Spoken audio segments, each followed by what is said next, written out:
Hello guys, good morning. Good morning sa Pilipinas. May gabi hapon pa di ay. Hapon pa di sa US ug may hapon po may gabi sa Canada. Guys, no. Hapit na alas 8 sa gabi pero makita pa nimo na pa adlaw og gasiga. Paalala lang guys nga sa panahon karon baling inita, bawal tayong ma-dehydrates. Inom kanunay daghang tubig. Kay lisod kaayo nga maglain tong lawas kay experience na nako 2 years ago. Badyo ko kasabot sa akong ibati guys na na-stroke dai ko ato. Pagmata na ko sa buntag, di ko kabakon, di ko katindog. Yangod ko sa kisami, gadalagan gabinugtaway man ni mga kisami na wa na ginahak na unsa ning gibati na ko ano ko sabot. Ya trabaho mo ta ko atong adlaw, wa ko duty kay saon man nga anday mulakaw ko. Imo ka tindog. Wa ko sabot sa akong gibati kay dili man sa ingon ang labad, sakit kay mong ulo ang kanira gong murag dili masabot nagsakit gamay murag light headaches pero wadyo di gud masabot. Nya unsay akong gibuhat ato kay wala ko kalimuha ganing first time natong gibati ta ng pagbati kung unsay labing maayo unsay tambal.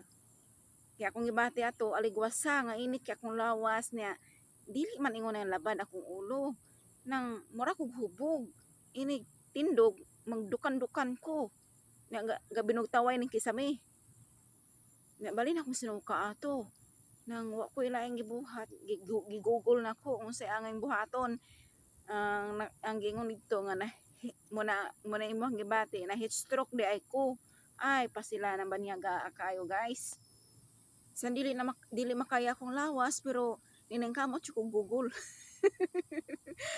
Ang resulta nga muan daw na heat stroke ko ang akong gibuhat ato naligo ko bugnaw nga tubig unya kay kani kung lain mo hang gilawas balin akong sinuka wala po nawala mo hang ganas kaon ang akong gibuhat ato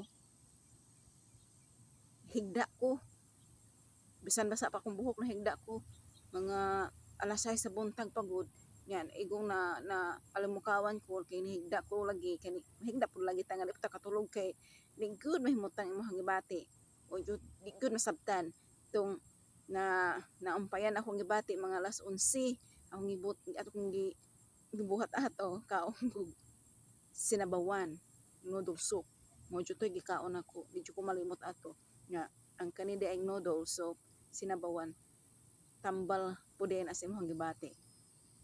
Mo akong experience guys kay tibok adlaw kong sige kubkob anang yuta buntag hantod maghapon nya ang inalisngaw di ay sa adlaw nasangaban ako gikan sa yuta init kayo namo na to na heat stroke na ko nang babala lang sa tanang mga mahiling og garden amping lang jud ta kanunay nga dili ta mag kumpiyansa ning adlaw kuya og mga heat stroke nang simbakura din ato mabalik nang lagi ng ining mahilig ta garden na ato na lamang yung pangayangay na lamang ta nga dili kayo init yang inaning sa buntag og anang hapon dire gabi naman tani pero napamay adlaw makita mao na lamang ginay labing maayo nga ipundon nimo sa garden nga unsay imong hangangay nimong buhaton makalingaw kag ukay ana mayuta